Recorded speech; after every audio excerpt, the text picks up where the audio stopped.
Hello, everyone. Before we get started, make sure to like and subscribe, and leave a comment saying where you're from and when you watched. That way, YouTube will continue to show you stories like this. Now, let's get started. The room shook violently as the phone on the floor emitted a blinding red light. The words on the screen seemed to be engraved in blood. A game that could only end with sacrifice. I trembled, my heart pounding, my eyes glued to the scene before me. The long-haired girl was on her knees, her trembling hands reaching out to me, her voice sobbing, begging to save me. Behind her, a giant black shadow, twice as tall as a normal person, eyes glowing like hot coals, charred hands gripping her shoulders like iron chains.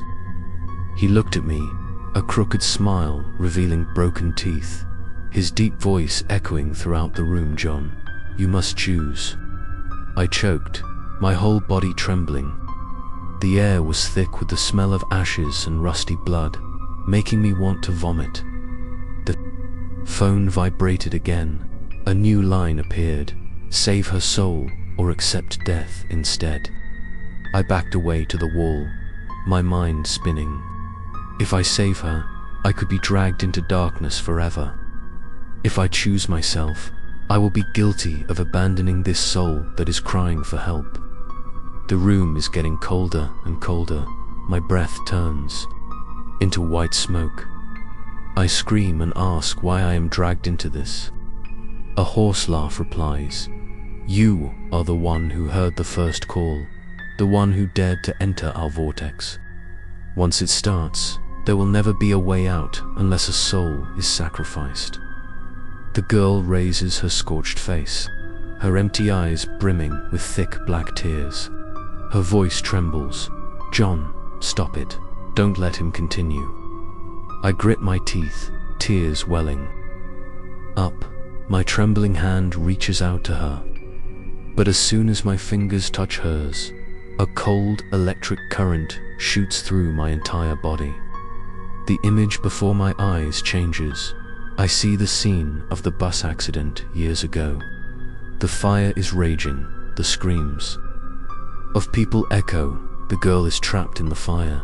The phone in her hand falls. The screen lights up with that terrifying series of numbers. I screamed, trying to rush in to save, but the image suddenly disappeared, leaving darkness and sobbing. The phone on the floor continued to flash, this time displaying the words "sacrifice yourself to free your soul or become a part of the game." Forever, I collapsed, my mind spinning. The tall black figure stepped closer, each heavy step shaking the whole room. He pointed his hand straight at me, growling in his voice, "You will replace me to guard this place if you refuse." I trembled, retreating slowly, but behind me was the cold wall. The girl cried miserably, shouting, "Choose." I closed my eyes tightly. My heart felt like it was being squeezed. Memories flooded back, sleepless nights, midnight calls, and creepy breathing sounds.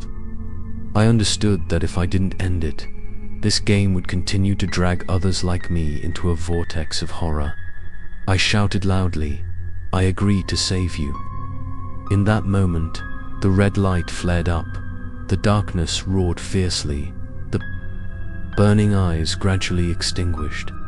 He retreated, his body disintegrated into black smoke, leaving the girl collapsed in my arms. But when I thought everything was over, the phone on the floor lit up again with the words "unfinished sacrifice." I was shocked, let go of the girl. My eyes widened as I stared at the continuously flashing words. The girl looked up, her empty eyes gradually regaining some light. Her voice softly said, "John, let me go." I shook my head in panic, but she smiled sadly, her eyes distant. The phone vibrated violently. The hoarse male voice echoed again, "You have chosen, but the price has not been paid yet. If you want to be freed, a soul must leave this world. I understood that the girl herself must be the final sacrifice. I screamed in despair, but her hand gradually faded.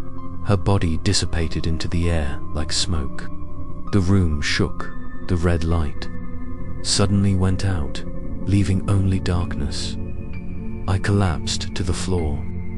Tears mixed with cold sweat, my heart filled with fear and pain.